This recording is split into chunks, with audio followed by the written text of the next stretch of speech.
الرحمن الرحيم الحمد لله رب العالمين والصلاة والسلام على أشرف الأنبياء والمرسلين سيدنا ومولانا محمد وعلى آله وصحبه أجمعين. أما بعد فقد قال الإمام المؤلف رحمه الله تعالى ونفعنا به وببركة علومه وغفر له ولمشايخه ولمشايخنا آمين. Bismillahirrahmanirrahim. Dengan nama Allah yang Maha Pengasih lagi Maha Penyayang. Wa ma atakumur rasul fakhudhuh. Apa-apa yang datang kepadamu oleh Rasul, apa-apa yang membawa padamu oleh Rasulullah, fakhudhuhu, maka ambillah olehmu akan dia. Alhamdulillah ala ni'amihi zahirati wal batinati qadiman wa hadisan. Segala puji bagi Allah atas nikmat-nikmatnya Allah yang lahir maupun yang batin, qadiman wa hadisan, yang terdahulu, wa hadisan maupun yang baru. Qadiman wa hadisan, hal keadaan nikmat itu dahulu, wa hadisan dan baru. Wassalatu wassalamu ala nabihi wa rasulihi Muhammadin wa alihi wa sahbihi alladzina saru fi nusrati dinihi sayran hasitha. Adapun salawat salam senantiasa tercurah atas nabinya Allah dan rasulnya Allah, yakni Nabi Muhammad, wa alihi, dan keluarganya Nabi Muhammad, wa sahbihi, dan sahabatnya Nabi Muhammad, alladzina saru, yang mana mereka semua berjalan, fi nusrati dinihi, pada membela agamanya Nabi Muhammad, sayran hasisan, dengan perjalanan yang cepat, wa ala atba'ihim, dan atas pengikut-pengikutnya para sahabat, alladzina warisu ilmahum, yang mewarisi mereka akan ilmunya para sahabat, wal ulama warasatul anbiya, dan ulama itu ahli waris para nabi. Akrim bihim warisan wa maurusan, alangkah mulianya mereka, baik yang memberikan warisan dari segi ahli waris, wa maurusan, dan yang diwarisi. Wallahu a'lam bishawab. Bapak, Ibu, saudara-saudara sekalian yang mulia, pertemuan ini kita akan membedah kitab hadisnya Rasulullah sallallahu alaihi wasallam yang berkenaan dengan hukum-hukum Islam. Saudara-saudara sekalian yang mulia, seyogianya bagi orang yang memasuki satu disiplin ilmu untuk menggambarkan terlebih dahulu ilmu yang akan dipelajari agar supaya lebih mendalam, lebih meresapi daripada ilmu-ilmu yang akan dikaji. Pada pertemuan ini, saudara, kita alhamdulillah wa syukurillah akan mengkaji ilmu hadis, yakni ilmu hadis riwayah. Ilmu hadis itu, saudara, ada dua. Ada namanya ilmu hadis dirayah, ada namanya ilmu hadis riwayah. Dan kita akan membedah ilmu hadis riwayah. Apa itu ilmu hadis riwayah? Saudara sekalian yang mulia, Hadis dalam etimologi artinya baru, lawanan qadim. Qadim artinya dahulu. Allah Subhanahu wa ta'ala bersifat qidam, maknanya sedari dulu Tuhan sudah ada. Hadis artinya baru, baru itu dulunya tidak ada secara etimologi. Namun saudara, dalam terminologi yang namanya hadis riwayah adalah ilmun yashtamilu ala naqli ma udhifa ila nabi sallallahu alaihi wasallam min aqwalihi wa af'alihi wa taqriratihi wa awsafihil khalqiyyah wal khulqiyyah. Yang namanya ilmu hadis riwayah adalah satu disiplin ilmu yang mencakup isinya tentang sesuatu yang disandarkan kepada Nabi besar Muhammad sallallahu alaihi wasallam, baik sabda-sabdanya Nabi maupun perbuatan tingkah lakunya Nabi maupun pengakuan-pengakuan Nabi terhadap apa yang dilakukan oleh orang di sekelilingnya, juga tentang postur tubuh Nabi maupun akhlaknya Nabi. Ini yang disebut hadis riwayah. Jadi hadis riwayah isinya sabdanya Rasulullah, perbuatan yang dilakukan Rasulullah, semacam sabdanya yang kita dengar, utlubul ilma atau talabul ilmi faridatun ala kulli muslim. Nabi bersabda, namanya sabda Nabi, menuntut ilmu hukumnya amat sangat wajib bagi tiap muslim, namanya sabda. Ada perbuatan, contoh di dalam Sahihul Bukhari, kata Sayyidatuna Aisyah radhiyallahu ta'ala anha, kana Rasulullah sallallahu alaihi wasallam yuhibbut tayammum fi sya'nihi kullihi min babi takrim. Rasulullah itu selalu menyukai yang kanan-kanan pada hal-hal yang baik. Ini namanya perbuatan Nabi. Pakai sandal kanan, pakai baju kanan dulu, masuk masjid kanan dulu, begitu. Nyisir rambut kanan dulu, gosok gigi kanan dulu, dan seterusnya. Ini namanya disebut perbuatan Nabi.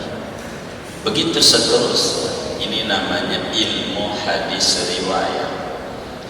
Sedangkan ada ilmu hadis yang satunya, dan bukan ini pembedahan kita, namanya ilmu hadis dirayah, atau orang sebut ilmu usulul hadis atau ilmu mustalah hadis, yaitu ilmun yu'rafu bihi ahwalus sanad wal matni wa kaifiyatit tahammul wal ada wa sifatir ruwat. Ilmu hadis dirayah adalah ilmu yang dengan ilmu tersebut dapat diketahui tentang hal ihwal sanad, hal ihwal teks hadis, tentang cara penyampaian hadis, tentang cara mengaji hadis, tentang perilaku yang membawa hadis. Itu namanya hadis dirayah. Ibaratnya, kata Imam Bukhari, Haddatsana al-Humaidi. Di awal Sahih Bukhari kurang lebih hampir 10.000 hadisnya telah bercerita kepada kami oleh guru kami Imam Humaidi. Lalu Humaidi berkata, haddatsana Sufyan, telah bercerita kepada kami guru kami Sufyan, terus sampai Sayyidina Umar. Ini namanya disebut sanad. Begitu. Kemudian yang akan membedah tentang matan, kalau sanad ini akan mempengaruhi hadis itu sahihkah, dhaifkah, hasan, atau hadis ini hadis musalsal dan seterusnya. Begitu juga cara menyampaikan hadis, apakah bahasanya haddatsana, apa akhbarona, apakah amba'ana, apa sami'tu Rasulullah dan seterusnya. Ini hadis riwayat, tapi kita bukan pada bagian ini pembedahannya. Begitu pembedahannya. Maka sudah, Islam itu agama yang sangat luar biasa. Setiap ada kalimat dari Rasulullah tidak langsung ini siapa yang bawa, ini yang disebut sanad. Kayak kita nih, kita hari ini ngaji namanya kitab Bulughul Maram, kumpulan hadis-hadis hukum Islam.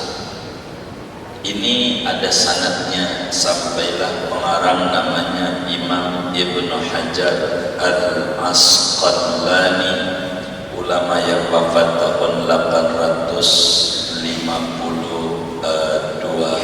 Hijriah. Nama aslinya Ahmad bin Ali bin Hajar Al-Asqalani. Ini bagaimana kami ini ketemu dengan pengarang kitab yang kita bedah. Ini hebatnya Islam. Kalau kita dalam satu pendidikan, seumpama kita belajar buku matematik karya Mr. John, ini si dosen harus gurunya siapa sampai ketemu Mr. John yang dia bisa mengajar kitab ini. Islam itu jelas, tidak boleh dia ngajar Mr. John, dia sendiri bukan anak muridnya Mr. John. Kalau Islam itu harus jelas. Seperti kita ngaji ini kitab hadis namanya disebut Bulughul Maram. Hadis ini banyak kita bertemu dengan guru, khususnya dari tanah Betawi aja yang dekat. Itu ada namanya Kiai Syafi'i Hadami. Beliau punya guru namanya Habib Ali bin Husain Lattas, Habib Ali Bungur disebutnya, ulama besar Betawi asal Hadramaut. Beliau belajar kepada gurunya namanya Syekh Abdul Hamid Kudus, ulama besar Mekah di zamannya. Beliau belajar kepada Sayyid Bakri Shado, ulama besar Mekah asal Mesir dari Dimyati. Abu Bakar Shado belajar kepada Sayyid Ahmad bin Zaini Dahlan. Sayyid Ahmad Zaini Dahlan ini belajar kepada Syekh Musman bin Hasan Ad-Dimyati, ulama besar Mekah pada zamannya, mufti madhab Syafi'i di Mekah. Beliau belajar kepada Syekh Abdullah Asy-Syarqawi, ulama besar Mesir, makamnya di Mesir. Abdullah Asy-Syarqawi itu belajar Bulughul Maram ini kepada gurunya namanya Syekh Muhammad bin Salim Az-Ziyadi. Beliau belajar kepada gurunya namanya Syekh Muhammad Al-Badin. Beliau belajar kepada gurunya Syekh Salim bin Muhammad As-Sadburi. Beliau belajar kepada gurunya Sayyidi Syekh Najmuddin Al-Ghaib.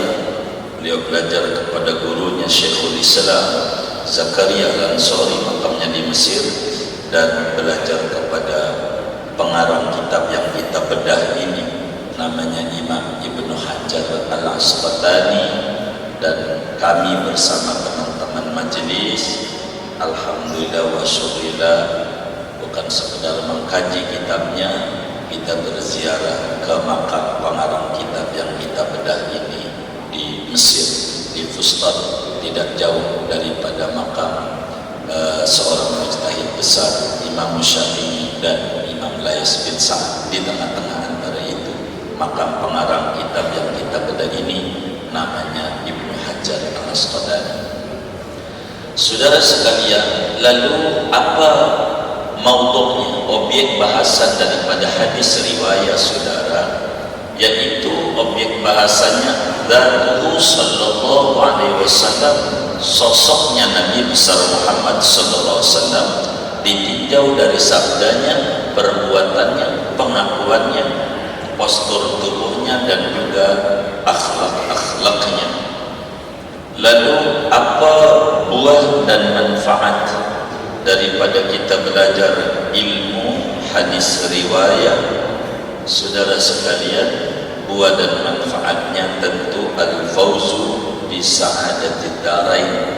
Kita akan mendapatkan keberuntungan, kebahagiaan dunia dan akhirat, sebab tidak bisa kita mengenal Allah tanpa Rasulullah, tidak bisa kita ibadah tanpa Rasulullah. Oleh karena itu amat sangat penting kita mengkaji Rasulullah dari sisi sabda-sabdanya, supaya mengenal kita bagaimana bernegara, bagaimana berkeluarga, bagaimana beribadah, bagaimana bergaul, bagaimana berwudu, sholat, zakat, puasa, bagaimana ekonomi dalam Islam, bagaimana warisan dalam Islam, dan seterusnya. Ini bakal dibedah dalam kitab ini. Cuman ada dua dari yang diminta oleh pengurus Manarul Amal. Ini bisa dua kemungkinan yang saya tahu. Apakah kita dulu yang khatam, kita belum khatam, ataukah kita khatam, kita belum khatam? Antara dua. Mudah-mudahan ini kitab bisa khatam. Mudah-mudahan kitab yang kita bedah ini dalam jangka 40 tahun. Mudah-mudahan. Cukup begitu. Mudah-mudahan ya secukupnya umur kita itu sama dengan antrian haji, itu lama. Hadis, saudara, supaya kita paham kedudukan hadis Rasulullah yang kita akan bedah ini, ada dua tinjauan.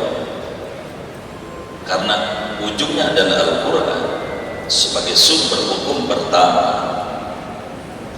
tapi hadis ini, saudara, ada dua tinjauan. Yang pertama, tinjauan hadis itu adalah teks-teks hukum secara jelas yang ada pada Al-Quran. Maka Rasulullah sallallahu alaihi wasallam menjelaskan agar supaya lebih detail dan lebih jelas, baik itu sisi akidah atau ke sisi syariat atau ke sisi akhlak. Apa yang tertuang dalam Al-Quran diperjelas oleh Nabi besar Muhammad sallallahu alaihi wa alihi wasallam. Ini adalah salah satu pentingnya kita mengkaji hadisnya Nabi besar Muhammad sallallahu alaihi wasallam. Tinjauan yang kedua, belajar ilmu hadis itu, saudara, adalah Al-Quran seringkali menyebut sesuatu hukum yang diperintahkan oleh Allah secara global, tidak secara detail. Contoh, perintah kita sholat, yang kita alhamdulillah barusan telah mengerjakan sholat zuhur secara berjamaah, yang tentu harapan dan doa kita rangkaian ibadah kita yang wajib maupun yang sunnah diterima oleh Allah Subhanahu wa taala. Amin ya rabbal alamin. Salat, saudara, Al-Quran bilang aqimus salat, dirikan salat. Nah, Al-Quran cuma menyebutkan dirikan salat. Berapa kali sehari semalam tidak disebut. Ada berapa rakaat yang salat wajib didirikan, Al-Quran tidak menyebut. Rakaatnya berapa begitu, Al-Quran tidak menyebut. Waktunya kapan, Al-Quran tidak menyebut. Mana yang wajibnya, mana yang sunnahnya, Al-Quran tidak menyebut. Maka Rasulullah sallallahu alaihi wa alihi wasallam hadir di tengah-tengah kita agar supaya kita bisa memahami. Karena itu Allah sampaikan dalam Al-Quran, wa ma atakumur rasulu fakhudhu, apa yang dibawa oleh Nabi Muhammad kepada anda manusia, ambil, pegang. Sebab sholat Al-Quran tidak menyebut Dhuhr, Asar, Maghrib, Isya, Subuh.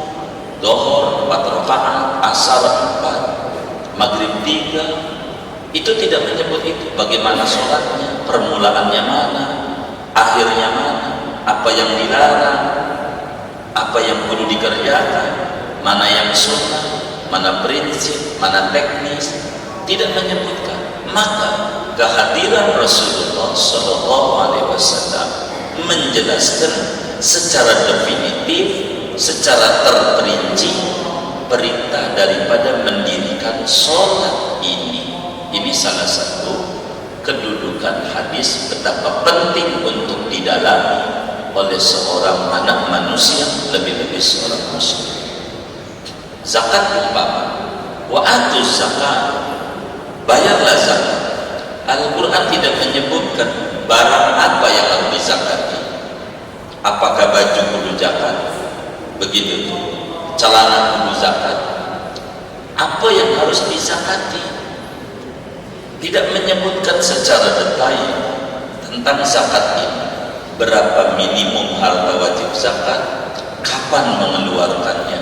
Al-Quran tidak menyebutkan secara definitif.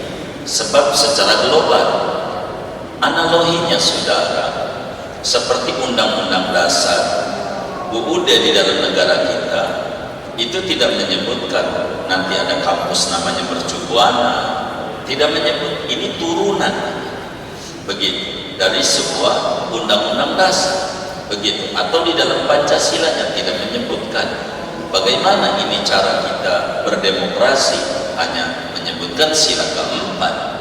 Itu begitu, itu namanya pijakan. Maka pijakan itu tidak boleh banyak, sedikit. Maka uraiannya banyak. Kayak bangunan Masjid Manarul Aman, itu pondasinya dikit tapi bangunannya begitu banyak dengan berbagai ornamen yang ada. Inilah Al-Quran. Itu menyebutkan secara global, tidak menyebutkan terperinci barang apa yang wajib dizakati. Itu tidak menyebutkan. Maka kehadiran Rasulullah dengan sabda-sabdanya ini betapa penting untuk supaya kita tahu cara beragama, beribadah dengan benar. Berbicara haji umpamanya, haji Allah menyatakan wa atimul hajja wal umrata lillah, sempurnakan haji. Bagaimana cara berhaji? Mana yang wajib, mana yang dilarang? Al-Quran tidak menyebut satu demi satu dari berbagai perjalanan haji. Maka Rasulullah sebagai Al-Quran yang berjalan di muka bumi ini menjadi rujukan untuk kita mendalami apa daripada kalamnya, yakni sabdanya dan perbuatannya. Puasa Ramadan begitu. Al-Quran menyebut kutiba alaikumusiyam, diwajibkan kepadamu puasa. Ini puasa apa yang wajib? Enggak menyebut di situ, enggak disebut Ramadan umpama. Bulan apa ini? Kapan puasanya? Bagaimana cara puasanya? Begitu. Apakah boleh ngobrol? Apakah boleh makan? Apa boleh minum? Atau dilarang ngobrol? Atau dilarang makan dan minum? Atau bagaimana? Al-Quran tidak menyebutkan. Maka Rasulullah SAW menjelaskan secara detail tentang bagaimana cara puasa secara benar. Oleh karena itu penting kita mengkaji ilmu hadis yang disebut ilmu hadis riwayah. Inilah diantara pentingnya kita ilmu hadis riwayah. Siapa yang mengkodifikasikan? Kalau bahasa kita orang, penemu pertamanya sampai dibukukan ilmu hadis riwayah ini, yaitu Imam Ibnu Syihab Az-Zuhri pada masa dinasti Umar bin Abdul Aziz rahimahullahu ta'ala sesudah Rasulullah sallallahu alaihi wasallam meninggal dunia 100 tahun, maka disuruh mencatatlah oleh Raja Umar bin Abdul Aziz hadis-hadis Rasulullah sallallahu alaihi wasallam yang tadinya dari mulut ke mulut supaya dibukukan. Sedangkan ilmu hadis diroyah begitu teorinya. Perjalanan menuju sabda Nabi yang pertama kali membukukan adalah Al-Imam Roma Hurmuzi dalam kitabnya Al-Muhaddisul Fasil. Itulah ilmu hadis. Apa namanya daripada kitab yang kita bedah ini? Di sini ilmunya namanya ilmu hadis riwayat, tapi dibatasi pada sisi hukum. Jadi kalau kita mengenal sholat wajib, mengenal yang namanya orang sholat kayak imam kita tadi, ayo luruskan barisan, isi yang penuh depan, nanti diisi nomor 2 dari tengah. Dari mana itu sumbernya? Nah, inilah akan berbicara pijakan sumber dalam setiap apa yang disampaikan di dalam Islam. Islam itu apa saja harus ada bukti, harus ada dalil. Tidak boleh bicara sembarangan tanpa ada dalil. Apa hukum mempelajarinya? Ya fardu ain kalau dia sendirian pada hal-hal pokok, tapi fardu kifayah pada orang bermasyarakat harus ada yang mengkaji ilmu hadis riwayat, lebih-lebih berbicara tentang hukum-hukum Allah Subhanahu wa taala yang mesti dijalankan oleh kita sebagai hambanya di muka bumi ini. Pengambilannya dari mana? Ilmu hadis riwayat ini tentu pengambilannya dari sabdanya Nabi, dari perbuatan Nabi, dan dari pengakuan-pengakuan Nabi. Pengakuan itu Nabi tidak kerjakan, ketika sahabat kerjakan Nabi tidak melarang. Begitu, Nabi tidak melarang. Begitu seperti Sayyidina Bilal bin Abi Rabah. Itu Bilal enggak dengar langsung dari Nabi nyuruh habis wudu sholat, habis wudu sholat, habis wudu sholat. Ditanya, Bilal, amalan apa yang paling kamu demenin dalam Islam ini? Sebab saya dengar waktu Mi'raj suara sendalmu sudah ada di surga. Fa inni sami'tu dafana 'alaika fil jannah baina yadayya. Itu kata Nabi, kata Bilal, apa ya Nabi yang saya kerjakan? Enggak ada, normal-normal saja. Cuman saya itu kalau setiap habis wudu sholat. Ini yang dalam istilah kita sering dengar sholat syukur wudu.